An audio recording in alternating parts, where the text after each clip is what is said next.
My name is Gaurav and welcome back to the channel. So friend, लेके आ गया हूँ आपके लिए इस वीडियो के अंदर एक नई वैकेंसी जिसके फॉर्म अक्टूबर में आउट होने वाले हैं अभी कुछ दिनों बाद। तो उससे पहले आपसे सारी वैकेंसी की डिटेल में बारे में बात करेंगे। जो वैकेंसी आउट हुई है वो हुई है आईबी इंटेलिजेंस ब्यूरो के अंदर, जो कि मिनिस्ट्री ऑफ होम अफेयर्स के अंतर्गत आता है। तो गाइस, बहुत अच्छी वैकेंसी है, ऑल ओवर इंडिया के अंदर वैकेंसी आउट हुई है और स्टेट वाइज वैकेंसी भी है। बहुत अच्छा मौका है आपके पास आईबी में जाने का, एक देश के लिए कुछ सर्व करने का। तो चलिए इस वीडियो को शुरू करते हैं। और शुरू करने से पहले अगर आप मेरे चैनल पर नए हैं, चैनल को सब्सक्राइब नहीं कर रखा तो चैनल को सब्सक्राइब कर लेना, साथ ही बेल आइकन प्रेस कर लेना ताकि आने वाली वीडियोस की अपडेट आपको मिलती रहे। तो चलिए डिटेल में बात करते हैं इस वीडियो में। सो फ्रेंड, जैसे कि मैंने आपको बताया कि जो वैकेंसी आउट हुई है वो आउट हुई है गाइस, वो हुई है इंटेलिजेंस ब्यूरो के अंदर। इंटेलिजेंस ब्यूरो, खुफिया विभाग। हमारे जो इंटरनल सिक्योरिटी पे काम करता है वो होता है इंटेलिजेंस ब्यूरो। हमारे इंडिया के अंदर जो भी इंटरनल सिक्योरिटी को देखता है, चाहे वो कैपिटल टेररिज्म हो, कुछ टेररिज्म की एक्टिविटीज हो, उसके लिए काम करता है इंटेलिजेंस ब्यूरो। इंटेलिजेंस ब्यूरो की अगर वैकेंसी की बात करूं, कौन सी वैकेंसी आउट हुई है अभी, तो वो ये guys security assistant motor transport की और मल्टीटास्किंग स्टाफ, जिसे आप एमटीएस भी बोलते हो। टोटल नंबर ऑफ वैकेंसी की अगर मैं बात करूं आपसे, टोटल नंबर जो वैकेंसी आउट हुई है वो आउट हुई है 362 और एमटीएस के अंदर 315। तो बहुत ही अच्छी वैकेंसी है, लगभग 700 के आसपास यहाँ पे वैकेंसी आउट हुई है आपकी इस बार। सो बहुत अच्छा होगा आईबी में जाने का और एक अच्छी रिपीटेड जॉब आपको लेने का। चलिए बात करते हैं इसकी अप्लाई डेट के बारे में। अगर मैं इसकी अप्लाई डेट के बारे में बात करूं तो अप्लाई डेट जो इसकी है वो है 14 अक्टूबर। अभी अप्लाई करना शुरू होंगे फॉर्म, और 13 नवंबर इसकी लास्ट डेट है। 12 नवंबर को दिवाली है, तो दिवाली से पहले पहले अप्लाई कर देना। तो अच्छा मौका है आपके लिए कि आपको 13 नवंबर इसकी लास्ट डेट है, 14 अक्टूबर से आप फॉर्म अप्लाई करना शुरू कर पाओगे। एज के बारे में बात करते हैं तो एज इसके लिए अगर 18 से लेकर 27 साल इसमें एज रखी हुई है, जो कि सिक्योरिटी असिस्टेंट जो मोटर ट्रांसपोर्ट है उसके लिए जाएंगे। अब मैं आपको एक चीज और समझाता हूँ, सिक्योरिटी असिस्टेंट मोटर ट्रांसपोर्ट का मतलब क्या है। जैसे कि जो भी ड्राइवर होते हैं आईबी के अंदर, जो भी बड़े ऑफिसर्स होते हैं, उनको इधर से उधर लेके जाना, और आपको भी एक देश के लिए सर्व करने का मौका मिलेगा। ये नहीं कि आपको बड़े बड़े हैवी ट्रक वगैरह चलाने हैं, नॉर्मल जो 4 व्हीलर गाड़ियां होती है वो आपको चलानी पड़ेगी। तो उस चीज की ये पोस्ट है गाइस। अब बात करते हैं नेक्स्ट जो है एमटीएस की एज के लिए। तो 18 से लेकर 25 साल इसकी मैक्सिमम एज है, और एमटीएस आपको इसके अंदर वैकेंसी के अंदर ये दी गई है। और आपको रिलैक्सेशन मिलेगा as per government regulation. SC ST के लिए 5 ईयर का रिलैक्सेशन रहेगा इस वैकेंसी के अंदर। ओबीसी के लिए, जो कि सेंट्रल ओबीसी आते हैं, उनके लिए रहेगा 3 इयर्स का रिलैक्सेशन। एजुकेशन क्वालिफिकेशन के बारे में बात करें तो सिर्फ और सिर्फ 10th पास। अगर आप 10th पास हैं तो आप अप्लाई कर सकते हैं। बट एक बात का ध्यान रखना, जिस भी स्टेट से आप अप्लाई करेंगे वहां का डोमिसाइल आपके पास हो या फिर आप बनवा लो। तो इस बात का आप जरूर ध्यान रखिएगा भाई। जिस भी स्टेट का आप अप्लाई कर रहे हैं उसका डोमिसाइल आप बनवा भी सको, कोई दिक्कत नहीं आती है। वो लोग अलाउ कर देते हैं जब डॉक्यूमेंट वेरिफिकेशन होगा, डीपी वगैरह होगा आपका, तो डॉक्यूमेंट या तो ज्यादा डोमिसाइल हो आपके पास, या फिर डोमिसाइल आप बनवा लो। मतलब लास्ट 3 ईयर से आप उस स्टेट में रहते हो और आप वहां का डोमिसाइल बनवा सकते हो, तभी आप उसी स्टेट से अप्लाई करना, वरना गड़बड़ हो जाएगी।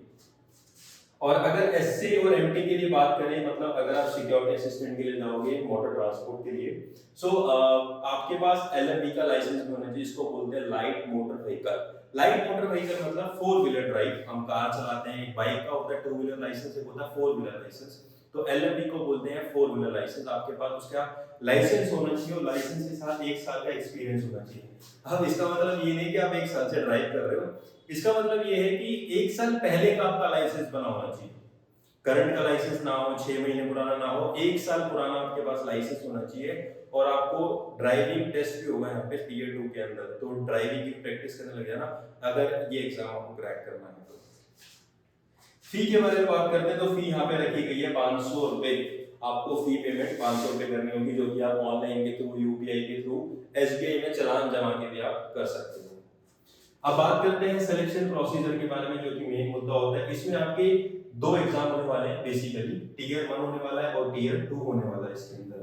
तो सबसे पहले टीयर 1 तो कॉमन एग्जाम होगा, दोनों ही पोस्ट के लिए 100 मार्क्स का एग्जाम होगा, जिसमें से अगर आप क्वालिफाई कर रहे हो तो टीयर 2 के लिए जाओगे। टीयर 2 में अगर एससी और एमटी के बारे में बात करें तो ड्राइविंग टेस्ट आपका होगा सबसे पहला, दूसरा होगा आपका interview, personal interview. Driving test के अंदर आपसे कार चलवा के देखेंगे, एक वहाँ पे कोई ऑफिसर बैठे होंगे साथ में आपके, जैसे जैसे वो इंस्ट्रक्शन कहेंगे आपको वैसे करना पड़ा होगा। और इंटरव्यू के अंदर आपसे क्या पूछेंगे, मोटर स्किल्स के बारे में पूछेंगे कि भाई छोटे मोटे माइनर डिफेक्ट आप ठीक कर पाओगे ना, जैसे एक हवा कितनी होनी चाहिए टायर के अंदर, कितने psi हवा होनी चाहिए, छोटे मोटे डिफेक्ट अगर आपको पता हो कि भाई माइनर डिफेक्ट आप इजीली हैंडल कर पाओ, उसे ठीक कर पाओ, तो ये जरूर होना चाहिए आपके पास। ये होगा सिर्फ और सिर्फ SAMT के लिए। और नेक्स्ट होगा MTS के लिए, टीयर 2, बस दो एग्जाम होने हैं। टीयर 2 होगा MTS के लिए, जिसके लिए आपको डिस्क्रिप्टिव एग्जाम होगा, जो कि बेसिकली जो फोकस होगा वो होगा आपका इंग्लिश लैंग्वेज पे, सिर्फ और सिर्फ इंग्लिश लैंग्वेज, जिसमें आपकी ग्रामर भी आएगी, आपकी वोकैब भी आएगी, सब कुछ आपका इसमें कवर अप होगा। तो ये होगा आपका डिस्क्रिप्टिव एग्जाम, जो कि क्वालिफाई नेचर का होगा। इसका मतलब जो MTS होगा, अगर आप इसमें 50 नंबर का ही मार्क्स है, 50 में से आप क्वालिफाई कर जाते हो, मिनिमम मार्क्स आप क्वालिफाई कर लेते हो, देन आपके तो बल्ले बल्ले हो जाएंगे। तो आपको 50 में से 20 नंबर लाने होंगे 40% क्वालिफाई करने के लिए, तो सेकंड वाला क्वालिफाई हो जाएगा। फिर आपकी मेरिट लिस्ट बनेगी, जो कि MTS वालों के लिए सिर्फ टीयर 1 बेस पे बनेगी, एक्स पे, मार्क्स पे।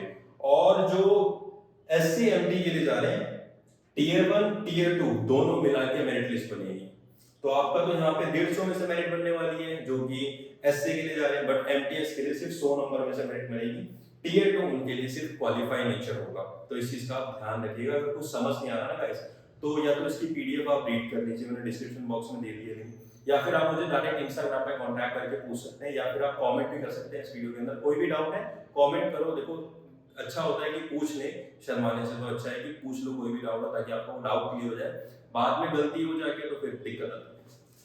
अब बात करते हैं इसके सिलेबस के बारे में। इसका सिलेबस क्या होने वाला है, एग्जाम टीयर 1 का, टीयर 2 का, टीयर 2 का ही, मतलब 3 नहीं आने वाला इसमें। ये ऐसे MTS का है और ये MTS का है। चलिए गाइस, जब बात करते हैं इसके सिलेबस के बारे में, इसका सिलेबस क्या होने वाला है, तो सिलेबस टीयर 1, टीयर 2 और टीयर 2 ही होगा, टीयर 3 नहीं होगा। तो टीयर 1 के सिलेबस की बात करें तो जनरल अवेयरनेस, जिसे आप जीके भी बोलते हो, तो 40 क्वेश्चन 40 मार्क्स। और ये होंगे रीजनिंग के क्वेश्चन, जो आपको पता है रीजनिंग या फिर एनालिटिकल लॉजिकल रीजनिंग होती है, उसके 20 क्वेश्चन 20 मार्क्स। न्यूमेरिकल एबिलिटी, जो मैथमेटिक्स भी आप बोलते हो, 20 क्वेश्चन 20 मार्क्स। इंग्लिश लैंग्वेज के 20 क्वेश्चन 20 मार्क्स। तो काफी आपका पेपर थोड़ा चढ़ा, सो इतना हैवी नहीं होने वाला। तो टोटल नंबर ऑफ क्वेश्चंस भी 100 होंगे और मार्क्स भी आपके 100 ही होंगे। इसके लिए आपको टाइम ले जाएगा सिर्फ 1 घंटा, और 1/4 आपकी नेगेटिव मार्किंग भी होने वाली है इस एग्जाम के अंदर। इसको मतलब हो गया, जिसका मतलब हो गया कि भाई 4 क्वेश्चन गलत करने पे 1 मार्क्स आपका डिडक्ट कर लिया जाएगा। अब बात करते हैं टीयर 2 SCMT के बारे में। जैसे कि मैंने आपको बताया 50 मार्क्स का होगा, और इसके अंदर क्या होगा, एक तो आपका टेस्ट होगा, ड्राइविंग टेस्ट, प्लस आपका इसमें PI राउंड होगा, जो कि पर्सनल इंटरव्यू होगा। तो ये 50 मार्क्स का होगा। ये आपकी मेरिट लिस्ट बनेगी दोनों मिला के SCMT के लिए। और अगर मैं MTS के बारे में बात करूं, तो ये भी आपका 50 मार्क्स का होगा। 150 वर्ड्स का आपको एक पैराग्राफ लिखना पड़ेगा, जो कि इंग्लिश के अंदर होगा। इसके लिए भी आपको कितना दिया जाएगा, 1 घंटे का समय दिया जाएगा। तो बहुत अच्छी चीज है ये क्वालिफाई नेचर होगा। ये सिर्फ और सिर्फ क्वालिफाई नेचर होगा।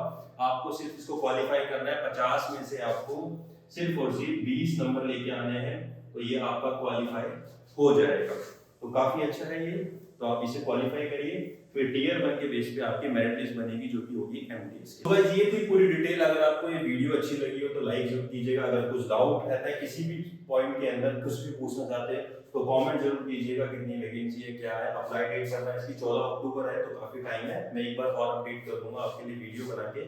सो मेक श्योर आपको ये वीडियो अच्छी लगी होगी। अगर कोई डाउट रहता है तो आप मुझे डायरेक्टली कमेंट कर सकते हैं, इंस्टाग्राम पे भी कमेंट करिएगा, और टेलीग्राम पे मुझे फॉलो कर लीजिएगा। इसकी PDF मैंने टेलीग्राम चैनल पर डाल दी है, ताकि आप उसको रीड आउट कर पाओ, उसे गो थ्रू कर लेना, ताकि आपको इजी हो। So that's it for today video. अगर आपको वीडियो अच्छी लगी तो वीडियो को लाइक जरूर कीजिएगा, और चैनल पर नए हो चैनल को सब्सक्राइब कर लीजिएगा। मिलूंगा नेक्स्ट वीडियो में नई अपडेट के साथ। जय हिंद, जय भारत।